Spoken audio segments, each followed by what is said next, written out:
Okay, welcome back everyone to the final two talks of block 1 of AFLA. So the first talk in this session is by Hiroki Nomoto on ergative extraction in Sumbawa. And I will time you, but I ask you to time yourself, please. Okay, I will. All right.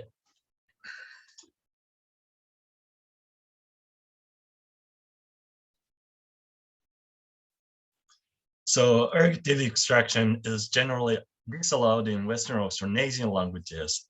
The Tagalog example in 1, under the ergative analysis, the ergative ni jojo cannot be extracted. In my passive as ergative analysis, passive agents are ergative and cannot be extracted.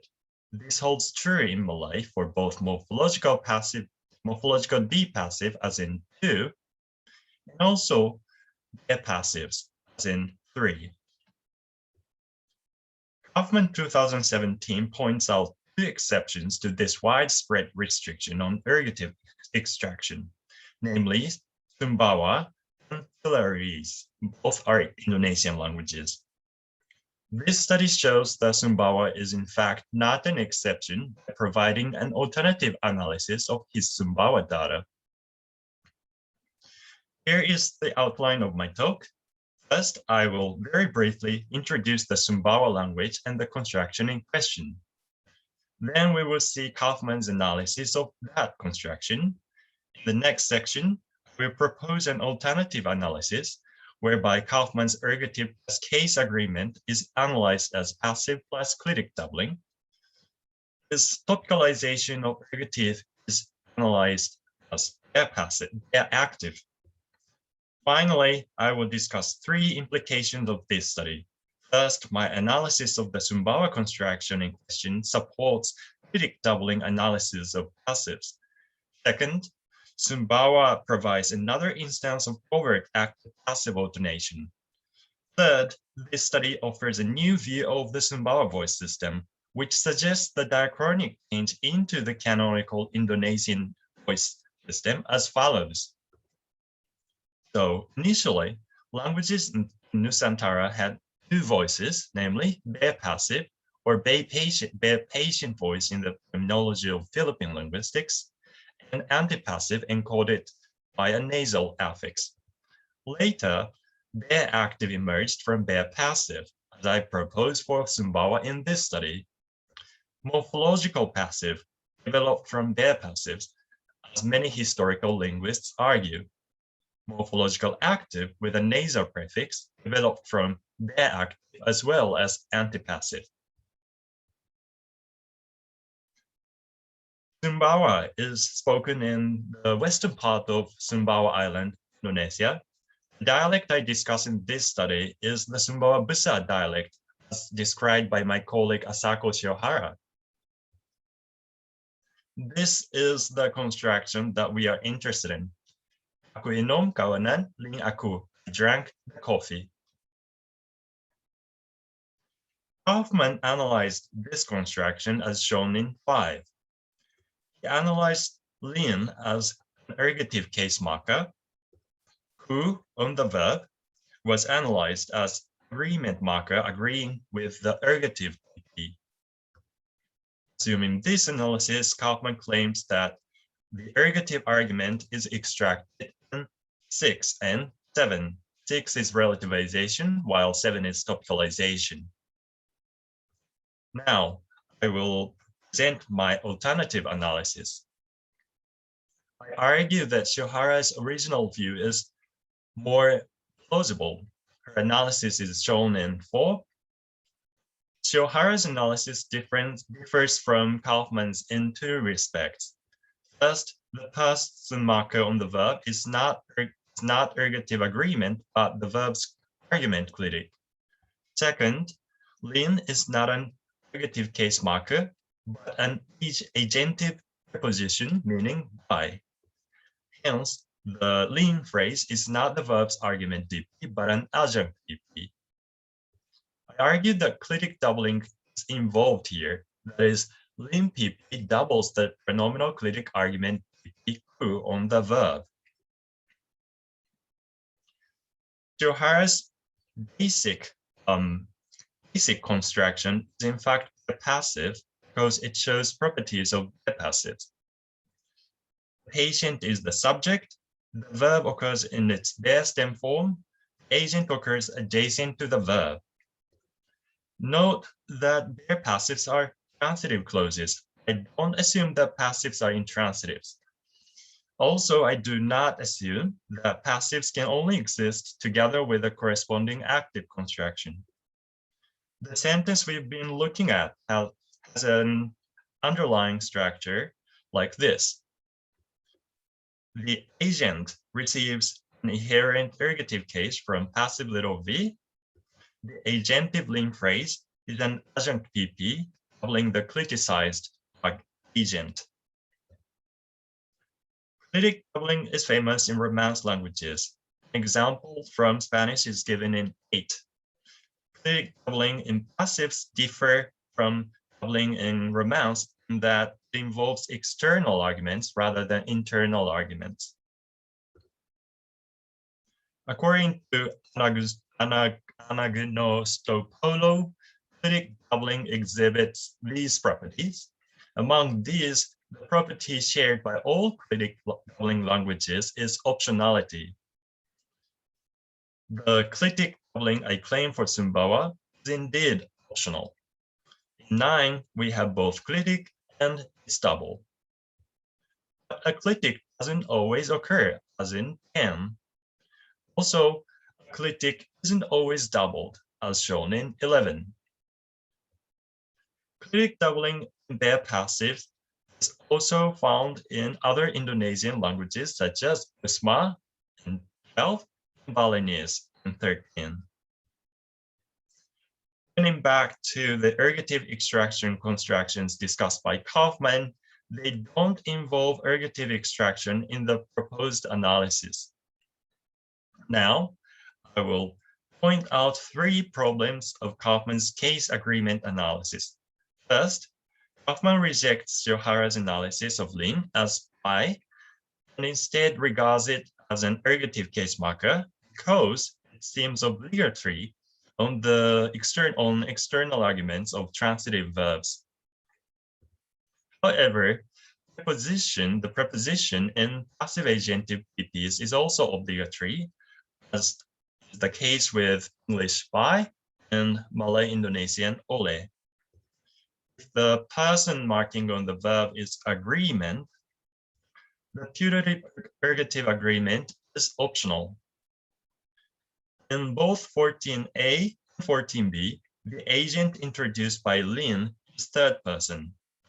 However, only 14a has an overt agreement marker. For Kaufman, this means the optionality of agreement. By contrast, for us, it means the optionality of clitic doubling, which, as we saw, is common in languages with clitic doubling. The second problem.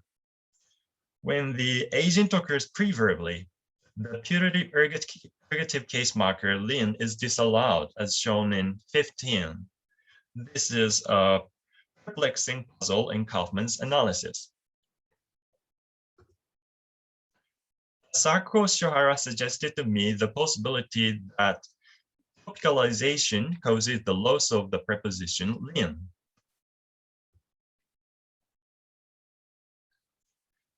But is that true?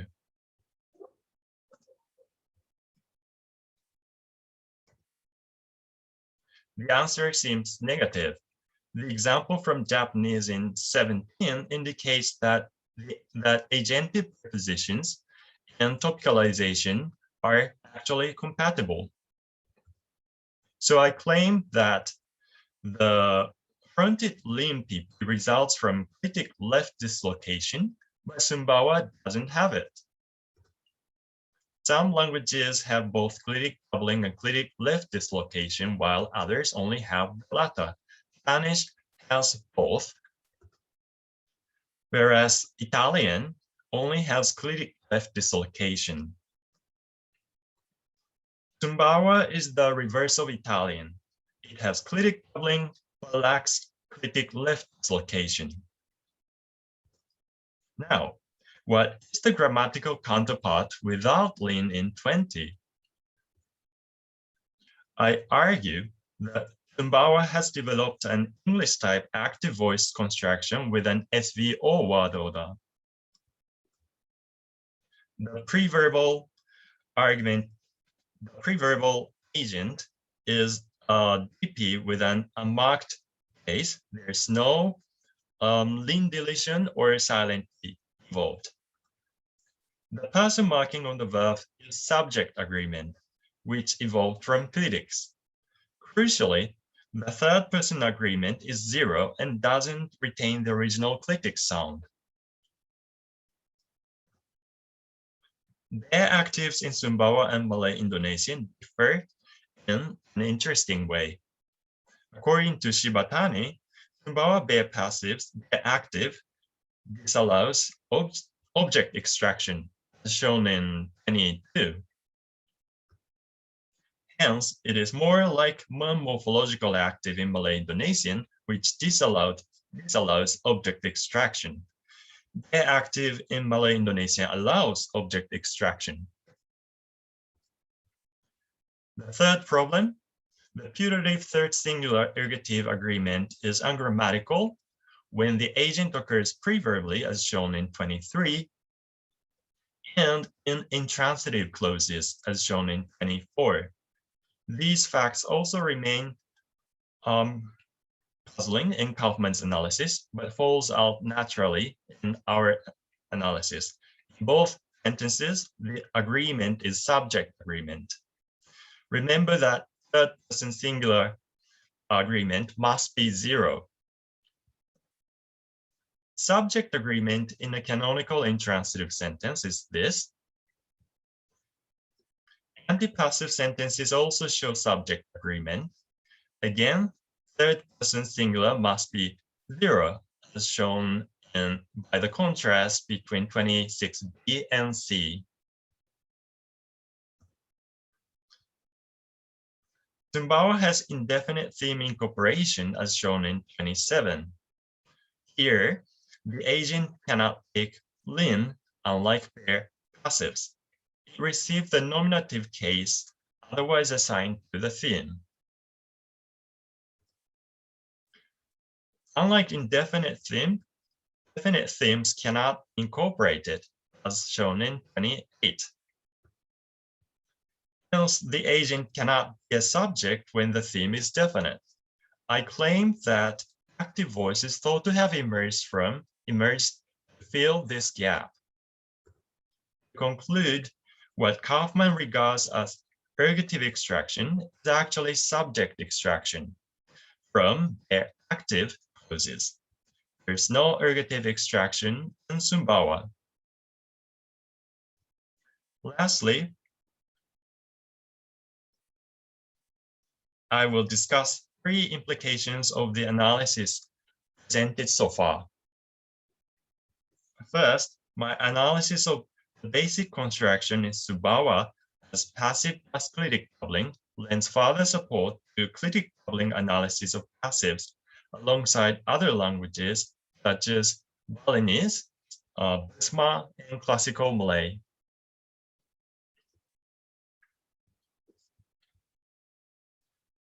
Second, Sumbawa provides another instance of covert active passive alternation. Both active and passive are morphologically unmarked, as shown in these examples. Covert active passive alternation has been also reported in related languages in the area. Third, this study offers a new view of the Sumbawa voice system. What Shiohara regards as the sole transitive construction in the language is actually only one of the transitive constructions, namely bare passive. The construction analyzed by Shiohara as topicalization constitutes another transitive construction, namely bare active. This new view reveals that Sumbawa is more similar to other languages in the area, such as Balinese and Malay Indonesian, than previously thought. It also suggests that the diachronic change into the canonical Indonesian type voice system, as I presented at the beginning. Sumbawa has the 3 voice constructions indicated in red here. Thus, it can be said that Sumbawa represents an early stage of change from a canonical ergative system to the Indonesian voice system, as we know now, which consists of morphological passive, morphological active, and bare passive. And in addition, many languages, especially colloquial varieties, have bare actives as well. Okay, that's all from me. Thank you. References and acknowledgement. Great, thank you. So you can raise your hand to ask a question, or you can also type it into the chat if you so choose. So I see 2 questions, so I'll start with Dan Kaufman. Thank you.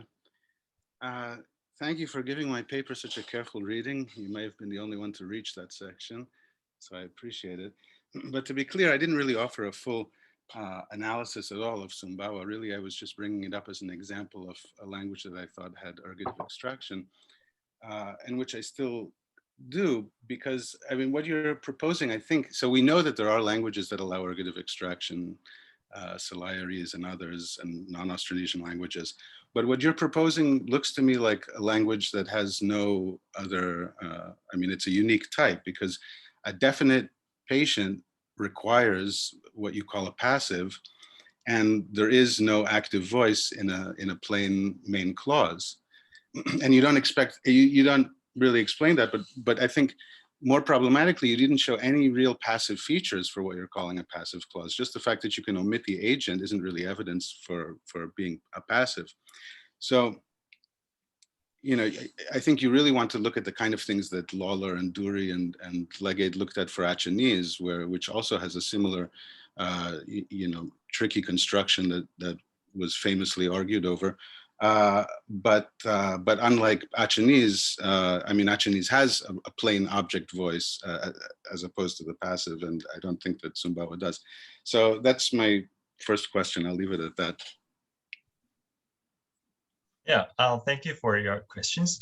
I actually read this class in my graduate class. So there are many people who read your paper in this part of your paper other than me, actually. So yeah, so this is a start of my investigation. So we will look more into the passive and active properties of these respective constructions. Yeah, I agree that I haven't shown typical passive properties other than the licensing of the internal argument and the optionality of the agentive preposition of phrase.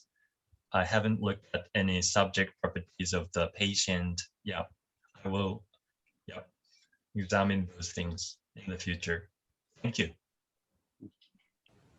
Okay, so we'll let Edith ask a question now. So first, just a real quick comment, and that is that I definitely lean toward the clitic left dislocation approach, and as Dan just pointed out, that is, you know, agent or ergative extraction with clitic doubling is quite common, especially, I mean, we certainly see it in Austronesian languages up and down the family tree. Certainly with topicalization, it's a little bit surprising with the WH question, but anyway, the real question that I have has to do with your diachronic scenario. So the bare passive becoming the bare active, and I wonder, there are some details of that I didn't quite catch, and maybe if you could take us through that a little bit more in detail. It always, so I guess I'm coming from the view where the antipassive with the or the mung gets reanalyzed as the basic active form, and I'm not, and that the bare active is a further stage in the development. So I'd like, yeah, if you could say a little bit more about that and what your evidence is, perhaps that would help clear things up for me. Yeah, thank you for your comments. I was thinking the same way actually, but so one thing is, I obviously I have to think in more detail about this. Where is that? Well, I forgot where it was. But anyway, so I've never given a thought about this before, but right now it's basically so this development from bare passive into bare active is basically like you actually wanted to do topicalization of the agent, but you are not allowed to do it because of the languages specific constraint regarding the so this is the murky part. So somehow this language came up with an idea that changes the passive into active with no verbal morphology change, but the voice change. So okay, you my guess, go ahead and work on that, and when you come up with something, just send it to me. I'm very curious. Thank you. I have to think more about it. Okay. Another thing is that I always think that when people talk about mun deletion or deletion in Indonesian and Malaysian languages, they talk about the phenomenon as deletion, but I always think that it is actually addition. So initially there was nothing. So if you look at colloquial varieties, there's nothing basically. And if you look at like non-typical constructions, sometimes you observe bare active forms. So I always think that this is not deletion, but it's addition. So historically, I think it would be nice if the process was addition rather than deletion. Okay, that might be true. Like, that might be true. Kind of sure, but do bear in mind that we have cognates of the nasal prefix outside of the Indonesian languages, so we know that this is historically old, goes back to Malayo-Polynesian anyway.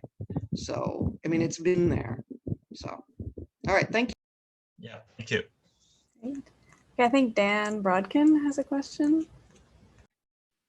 Thank you. I don't want to waste too much time, but I'm just wondering about the characterization of ergative prefixes in the languages of NTT, like Sumbawa and those of Southeast Sulawesi as well, as actually ergative, right? So we know that in Southeast Sulawesi, what are the ergative prefixes get extended, to become basically nominative prefixes, right? And I think we saw this in the Sumbawa data with examples like I'm sleeping, which involve like a putative ergative prefix. And so I wonder what whether it's really appropriate to treat this as an ergative prefix. And this actually goes for Selayarese as well, a South Sulawesi language that has been under heavy contact with languages where the prefixes really are nominative. And so the ergative extraction there might not really be ergative extraction. It's a question of why do we want to consider these things ergative when they might just not be, or what is the status of ergativity in languages that show that type of agreement system? Well, I'm not sure. Maybe Dan knows more about that. Because he has looked at other languages in the area, like Selayarese and or is that another languages he discusses more. Yeah, so I have no idea. Sorry. I mean, related to that, I'm just curious because my memory of Shiohara's description of this was that there were two nearly identical sets of agreement markers, one for intransitives and one for ergatives, but I may be misremembering that, but I know that is true for other languages. But is that the case in Sumbawa? Except the third singular. Mm-hmm. Yeah, and other markings are the same. Mm-hmm. So, yeah, it could be two sets that just differ in that one person, but. I mean, Hiroki, I'm just going to jump in briefly to give you a suggestion for your historical investigation. Yeah. That I would say that one condition for the kind of reanalysis that you're looking at would be the identity, of course, between the ergative and the absolutive clitics used for external arguments, right? And that could be part of the pivotal construction where this ambiguity between an antipassive and a transitive ergative clause could facilitate a reanalysis. That's what we would expect. Yeah. Thanks. Mm-hmm. Okay, are there other questions? Oh, yeah, go ahead. Just if there's no other questions. I just had a quick technical question. I didn't understand from your tree what happens when a full DP is generated in the spec of little VP, because what you're calling clitic doubling, you call it clitic doubling, but then the clitic is actually the argument for you. Mm-hmm. But what prevents a full DP from being generated in the same position? I assume that the clitic is generated there, and since, well, the clitic is generated as a, just like a full form pronoun. It's just realized as a clitic. Does that make sense? Yeah, but Or what am I if you missing generate, what prevents you from putting the barber there or something? Putting what? I mean, what prevents you from generating a regular full DP in that position? Because that crucially can't happen, right? Oh, When yeah, yeah, right, you're right. Definite patient, you can't, yeah. So that's a really yeah, that's a good question. problem.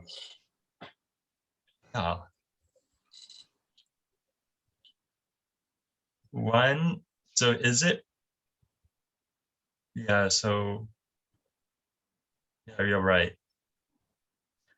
Is it possible to steal? Yeah. Okay, I see your point. Edith may have an answer to this. Or another question. Yeah, I just put my hand up again. I didn't want to just jump in, if you don't mind. So we have like 2 minutes left. It'll be quick. So at least looking at some Formosan languages like Rukai, for instance, the subject tends to float around. There is maybe some evidence that it's just an adjunct. So the classic pronominal argument story. So you might look at whether there's evidence that your language Sumbawa works this way as well. So that the argument generated in the external argument position is just typically a pronoun, at least in this clause type. Yeah, thank you for your suggestion. That is something I should look at.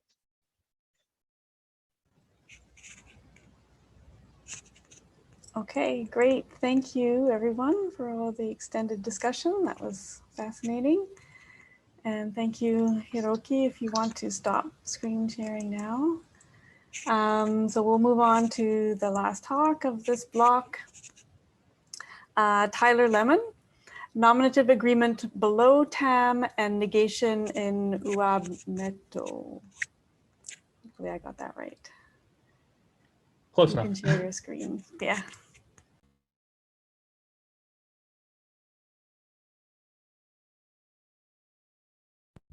Okay, I should unmute myself. All right. Should I go ahead and get started? Yes, please. All right. Hi, everyone. And I'm Tyler Lemon. I'm a grad student at UC Berkeley, and welcome to my presentation on agreement in Uabmeto. So just to start with some general background. So there are lots of different ways of agreeing in the world's languages.